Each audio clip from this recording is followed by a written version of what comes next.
আসসালামু আলাইকুম বন্ধুরা, কেমন আছেন সবাই? নতুন ভিডিওতে আপনাদেরকে স্বাগত। আমি আজকে আপনাদেরকে দেখানোর চেষ্টা করব আমাদের বাড়িতে কী পোষা প্রাণী রয়েছে।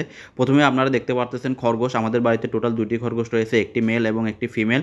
এদের থেকে টোটাল ৪টি বাচ্চা হয়েছে এবং বাচ্চাগুলা মাশাআল্লাহ অনেক কিউট।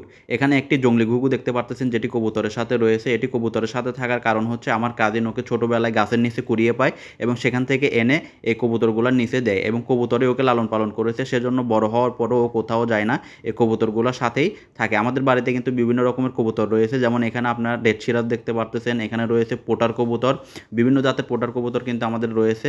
এখানে একটি যে পোটার কবুতরটি রয়েছে এটি ডিম নিয়ে বসে আছে এবং এটা হয়তো কিছুদিনের ভিতর বাচ্চা দিবে এবং এটা কিন্তু ভালো ডিম বাচ্চা করে। এখানে একটি রেড সিরাজ বাচ্চা দেখতে পারতেছেন, যেটি মাশাআল্লাহ অনেক কিউট। এছাড়া আমাদের বাড়িতে রিংনেট টিয়া পাখি রয়েছে। এই টিয়া পাখিটি কিন্তু কথা বলতে পারে। এটার ভিডিও আমি ইনশাআল্লাহ আপনাদের মধ্যে তুলে ধরার চেষ্টা করব। আমাদের বাড়িতে কিন্তু আরও অনেক কবুতর রয়েছে এবং তাদের জন্য কিন্তু বড় বড় ঘর তোলা আছে। এটি একটি কবুতরের ঘর এবং এই ঘরের মধ্যে দেখুন কবুতরগুলা সুন্দর করে ডিম বাচ্চা নিয়ে বসে আছে। দেখতে সেগুলো মাশাআল্লাহ অনেক সুন্দর লাগে।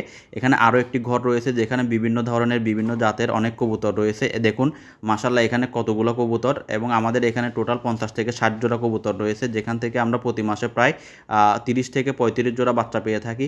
কবুতরের প্রজেক্টটা কিন্তু এখন একটি লস প্রজেক্ট, কারণ কবুতরের থেকে অনেক ডিম বাচ্চা পাওয়া গেলেও কবুতরের খাবারের দাম অনেক বেশি। সেই হিসেবে কিন্তু কবুতরের দাম এত একটা বেশি না। শখের কারণেই মূলত আমাদের বাড়িতে কবুতর লালন পালন করা হয়। তো কবুতরটাকে আমরা লাভজনক হিসেবে বলতে পারি না। এছাড়া আমাদের বাড়িতে বিভিন্ন ধরনের হাঁসের বাচ্চা রয়েছে। দেখুন মাশাআল্লাহ অনেকগুলো হাঁস এখানে রয়েছে। আমাদের বাড়িতে কিন্তু ছাগলও রয়েছে। আমার কাজিন 3 বছর আগে একটি ছাগল এনেছিল এবং সেই একটি ছাগল থেকে মাশাআল্লাহ এখন 11টি ছাগল হয়ে গেছে। সেই হিসেবে আমি বলতে পারি ছাগলের প্রজেক্টটা কিন্তু একটি লাভজনক প্রজেক্ট। ভিডিওটি ভালো লাগলে সাবস্ক্রাইব করে আমাদের পাশেই থাকবেন। আল্লাহ হাফেজ।